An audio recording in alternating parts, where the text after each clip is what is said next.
Okay, so get ready, because today we are taking a deep dive into walking in the Spirit. Oh, interesting. You know that phrase we hear a lot at the family church, a Christian retreat? Yeah. We've got a transcript of Pastor Phil Derstine's sermon on the topic Mm. and some background info from the church's website. Okay. And honestly, it's not at all what I expected. Really? Yeah, I thought it would be, I don't know, kind of abstract and ethereal. Right. But there's some really practical stuff in here. Interesting. Yeah. What really stood out to you from the sermon?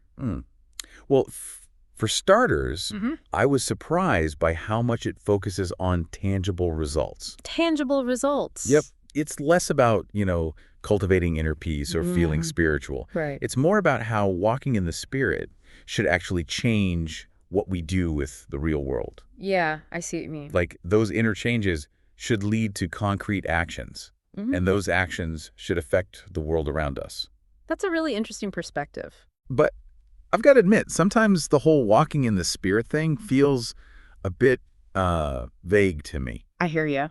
Like, how could you even tell if you're doing it right?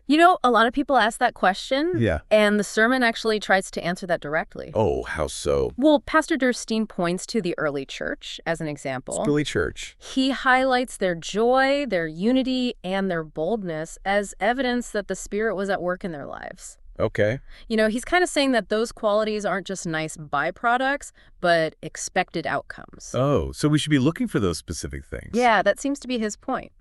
Interesting. So it's less about feeling spiritual and more about what you do because of it. Makes sense. And he tells this really amazing story about his dad. Oh, tell me about it. So picture this. It's 5:30 in the morning, Early. and his dad gets woken up by an angry neighbor pounding on the door. Oh, what happened? Well, this neighbor was furious about their new faith Wow. and just starts yelling threats. Super tense situation. That's pretty scary. Definitely not how you want to start your day. So how did his dad react? Well, he did something totally unexpected. What did he do? He just kept repeating, "I love you" to this guy, Really? even while the neighbor was yelling and shaking his fist. I love you. Wow, that's wild. Right. It sounds almost, I don't know, naive. A little bit. But maybe there's a deeper wisdom there. Maybe. Do you think that was his dad trying to walk in the Spirit? That's a really good question. What do you think? I mean, it's hard to say for sure. True. I'm not sure if the sermon explicitly says his dad was already walking in the Spirit at that point, Yeah, but it definitely highlights the power of love, right? absolutely. And it's one of the fruits of the Spirit. Yeah. But speaking of that, I think it's worth clarifying something for our listeners. What's that?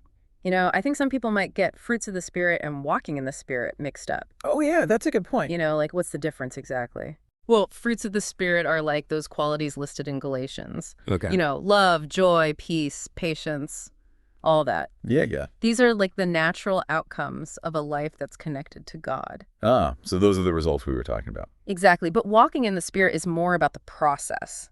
So how would you describe that process? Well, it's about intentionally aligning ourselves with God's will Right. and allowing the Holy Spirit to guide our thoughts and actions, our choices. Yeah. It's about actively surrendering to God and trusting in Him. So maybe in the case of Pastor Phil's dad, maybe saying "I love you" wasn't just, some random act of kindness. Right. Maybe it was him choosing to act in a way that aligned with the Spirit. Even though it felt totally counterintuitive in that moment. Yeah, exactly. Even when it felt illogical or even scary. And that brings us to another key point the sermon makes. Boldness. Boldness. Yeah, Pastor Derstine argues that boldness is a choice we make. Okay. It's not just a personality trait. And he says that by choosing to act boldly, we can open up space for the Spirit to work in powerful ways. So going back to that story, maybe his dad's "I love you" was actually a super bold move. I see what you're saying. Like, he could have chosen to argue back Yeah. or slam the door in the guy's face. Right. Or even call the cops. But instead, he chose love. Powerful choice. And that choice had a huge impact. What do you mean? Well, that very night, his dad experienced speaking in tongues for the first time. Wow, so it was a major turning point for him. Yeah, the sermon says he was filled with a joy he'd never felt before. So his act of boldness, even though it probably felt terrifying at the time, Totally. somehow led to this incredible spiritual breakthrough. It's pretty amazing when you think about it. And it makes me think about those tangible results we were talking about earlier. Yeah. What other kinds of things can we expect when we walk in the Spirit? I mean, we've got boldness, Mm-hmm. but what else? Okay, so we're back, and that question we ended on about what it actually means to live a life led by the Spirit. Yeah, It's really stuck with me. I get that. It's like I'm realizing I might have had some wrong ideas about what spirituality actually is. Oh, how so? Well, you know how we often think of spirituality as like this state of being totally serene, Right. like detached from the world and everything. Yeah, kind of floating above it all. Exactly. Yeah. But what if real spirituality is more about actually engaging with the world? Interesting. Yeah, and this sermon seems to suggest How does it suggest? that it's not about escaping reality or Right. building a spiritual bubble around yourself. Yeah, I see what you mean. It's about facing the messiness of life head on At home. and letting the Spirit guide you through it. It's like that saying, It's a saying. smooth seas never made a skilled sailor. Oh, I like that. We need those rough waters to learn how to navigate, you know? Totally. Yeah. And to become more resilient. Exactly. And maybe it's the same with our spiritual lives. Like, we need challenges to deepen our faith Makes sense. and to learn to rely on the Spirit. It makes you think about that story with Pastor Phil's dad. Yeah, with the angry neighbor. I mean, that situation could have gotten really bad. Oh, for sure. But his dad chose to respond with love. And it totally de-escalated things. Right, and it even led to this powerful spiritual experience for him. It's a good reminder that sometimes the most spiritual thing you can do Yeah. is just choose love. Even when it feels hard or risky, Yeah, which takes a lot of boldness. definitely. And you know, the sermon really emphasizes that That boldness is a choice. Yeah. It's not just something you're born with. I never thought about it that way. Yeah, you can choose to act boldly, even when you're scared or unsure. It's just like a muscle you can build. Yeah, exactly. And those bold acts can have consequences we may never even realize. Okay, I love that. That's pretty cool, right? It is. Like, we have the power to choose boldness, to step outside our comfort zones. And let the Spirit work through us. But what about those notable miracles Pastor Phil talks about? Yeah, the miracles. Should we all be expecting, blind eyes being healed? That's a tough question. It is. And it's something a lot of people struggle with. For sure.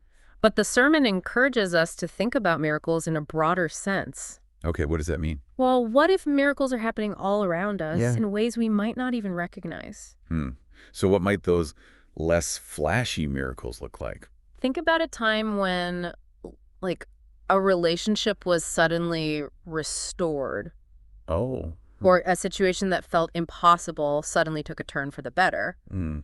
What about those moments when you just feel this, like, overwhelming sense of peace, Yeah. in the middle of chaos? Oh, for sure. Those could all be considered miracles. Miracles. Like, those are moments where God's grace breaks through. Interesting. It's so easy to focus on those big dramatic miracles Yeah. that we might miss those subtle, everyday miracles that are happening all around. Yeah, like we need to adjust our perspective a bit.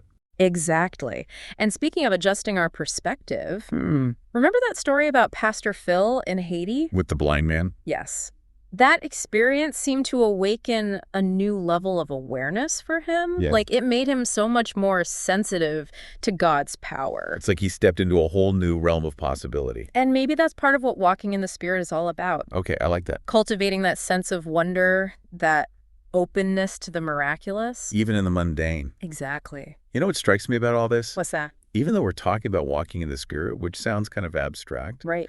there's something very practical about it. I agree. It's not about detaching from the world. Yeah. It's about engaging with the world, Yeah. but with a deeper purpose. And a deeper connection to something bigger than ourselves. Yes, exactly. Yeah. And remember how Pastor Phil talked about the early church? Yeah, how they were of one heart and mind. Right. Like they shared everything, and there was this incredible unity A real sense of community. and generosity. Absolutely. It's beautiful, right? It is. It's a beautiful picture of what it means to, to walk in the Spirit together. Yeah, to support each other on the journey. Because our individual walks are all interconnected, right? They are. We impact each other and we can learn from each other's experiences. And those experiences can become powerful testimonies. Like the young man in the mall. Yes. Even though he got kicked out, By security. his passion, his authenticity, it clearly had an impact on the people around him. It's interesting how personal stories can really connect with people. In a way that, theological arguments sometimes can't. It makes faith feel real and relatable. Like, we're all in this together. I don't have to pretend to have it all figured out. And Pastor Phil actually said something that really made me think. Oh, what was that? He said that each of us is in the middle of a testimony in the making. What do you think he meant by that? Well, I think he's saying that Ah. our lives are these stories that are constantly unfolding. I- And those stories are shaped by, By our choices. our experience. The things we go through. And it's those moments woven The together good and the bad. that make up our testimony. And he's not saying we have to, pretend everything's perfect. Right. It's about embracing the messiness. And trusting that God can use even our mistakes for good. That's encouraging. It is. And it's those authentic, raw stories that really connect with people. Yeah. They point to the hope we have in Christ. Okay, so we've covered a lot. We have. Boldness, miracles, conflict, testimonies, community. It's a lot to process. It is. But is there anything else from the sermon that we need to explore? Well, there's one last piece that I think is really important. Okay, what's that? It's the distinction between being a Christian and being a disciple. Yeah. I'm glad you brought that up. It's a big deal. It is. And remember how he said that the word disciple is used way more than the word Christian in the New Testament. Way more. Like over 280 times. It seemed like he was hinting at something there. He was making a point about how being a follower of Christ, Yeah. it's not just about belonging to a religion. It's about actively sharing the gospel. And making disciples. Who can then go make more disciples. That's like a chain reaction. Exactly. Like this ripple effect of transformation. Which brings us back to that big question. The one about what it means to live a life led by the Spirit. Yeah, it's a question that makes us think about Everything. How can we be more bold? How can we be more open to miracles? How can we navigate conflict? How can we share our stories in a way that inspires others? There's so much to consider. I know. It's Maybe we should take a break. a break. Yeah, let all this sink in for a bit. That sounds like a good idea. We've covered so much ground today. I know, but don't go anywhere, listeners, We'll be right back. to explore some more fascinating insights. And then trust me. You don't want to miss it. Okay, so we're back, and I'm still thinking about what you said. About what? About how those early Christians, Yeah. what did they actually call themselves? Oh, right. Because it wasn't Christian. It seems like disciple was the preferred term. Disciple, yeah. Remember how many times that word popped up in the New It Testament? was a lot. Over 280, and Christian was only used 3 times. Wow. So, yeah, they saw themselves as disciples. Makes sense. They were students of Jesus. Yeah. Right? Learning from him, following his example. But what did that actually look like in their everyday lives? Yeah, what made them stand out back then? Well, they were known for their unwavering faith. Okay. Their willingness to, go beyond their comfort zones. Yeah. And a radical commitment to serving others. So they didn't just talk the talk. Nope. They walked the walk. Even when it was dangerous. Or unpopular. Absolutely. It sounds like disciple wasn't just a label. It wasn't a fashion statement. It was a way of life, right? Totally. It was woven into everything they did. It really makes you wonder what could happen today. If we, as followers of Christ, really embraced that same level of dedication. It's a powerful thought, right? It is, but also maybe a little intimidating. I get that. But hey, maybe that's the whole point of this deep dive. What do you mean? Maybe it's not just about gaining knowledge, Okay. but about sparking a fire in us. A desire to do more. Yeah, to step more fully into the role of disciple. And see what God can do through us. And I love how Pastor Phil reminds us that we're not alone in this. We need each other. Yeah, remember how we talked about the early church? How they supported each other. They learned from each other. They encouraged each other. We can do the same. Absolutely. And we can find other people. Other disciples. Who are also trying to live out their faith. In a real and authentic way. Yes. And learn from them and challenge each other. That's what it's all about. Wow. Well, this has been an incredible deep dive. It has. I feel like we've learned so much. We've explored the history. Heard amazing stories. About boldness and miracles. And really wrestled with what it means to walk in the Spirit. It's about more than just believing. It's about doing. It's about living. It's about following Christ's example and sharing his message with the world. And that journey, it's not always easy. Definitely not. There will be tough times, but also incredible rewards. Moments of doubt and conflict. But also deep joy and connection. And the amazing experience of seeing God work in our lives. It's an adventure worth taking. It is. And as we wrap up this deep dive, Yeah. I want to leave you with one final thought. Okay. What step can you take today to live more like a disciple? That's a good one. What act of boldness, compassion, or service can you embrace? It's a question worth thinking about. And we'd love to hear your thoughts on this. Until next time, keep diving deep, keep seeking truth, and keep walking in the Spirit.